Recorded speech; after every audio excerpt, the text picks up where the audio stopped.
In this position, white is attacking the pawn on d5, but black is also defending that pawn.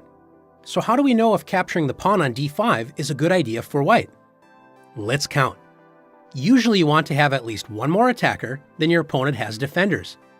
Notice white has two attackers, the rook on d3 and the bishop on f3. Black, on the other hand, only has one defender, the rook on d8. Since white has one more attacker than black has defenders, white will make the first and the last capture, usually a good sign for the attacker. White makes the first capture with rook takes d5, capturing black's pawn. Black captures white's rook with rook takes d5. So far, white has only captured a pawn and black has captured a rook, but white gets the final capture with bishop takes d5, capturing black's rook.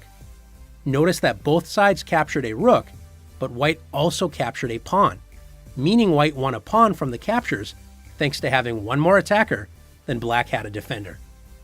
Let's take a look at another position. In this position, notice that white has two attackers against black's pawn on d5, the rook on d4 and the bishop on f3. Black, however, has two defenders, the rook on d8 and the bishop on e6.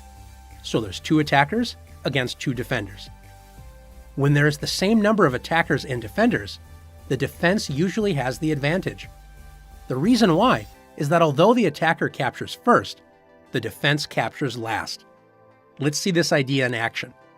After bishop takes d5, white captures first, taking the pawn on d5, so white is currently up a pawn. Let's keep track of all the captures as we go along. Black captures white's bishop with rook takes d5. So black has captured a bishop and white only a pawn. After rook takes d5, white captures the black rook. So white has now captured a rook and a pawn, and black has only captured a bishop. White is in the lead for now, but black gets the last capture with bishop takes d5, capturing white's rook. Let's review the captures. Black captured a bishop and a rook, and white captured a pawn and a rook. Since both sides captured a rook, they cancel each other out, and we see what's left. Black captured a bishop, and white captured a pawn.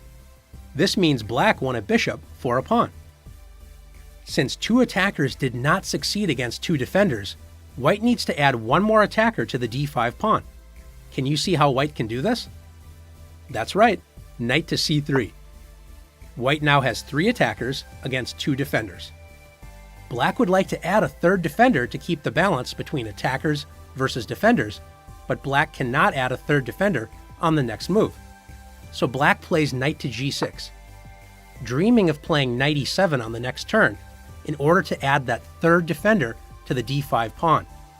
White should not allow this to happen and should capture the d5 pawn right away. Does it matter which way white captures?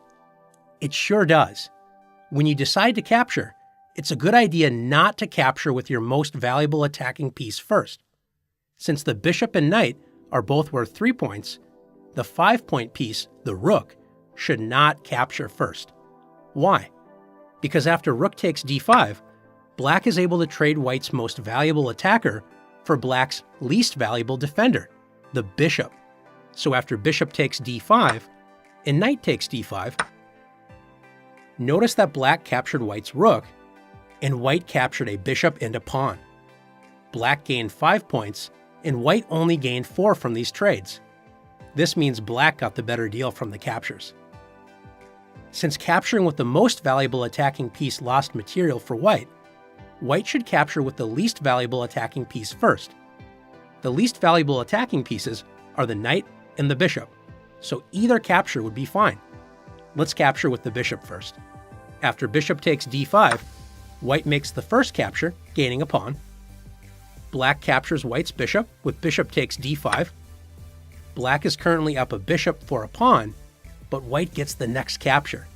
In this position, white could capture with the least valuable piece again with knight takes d5, and it would be a good choice.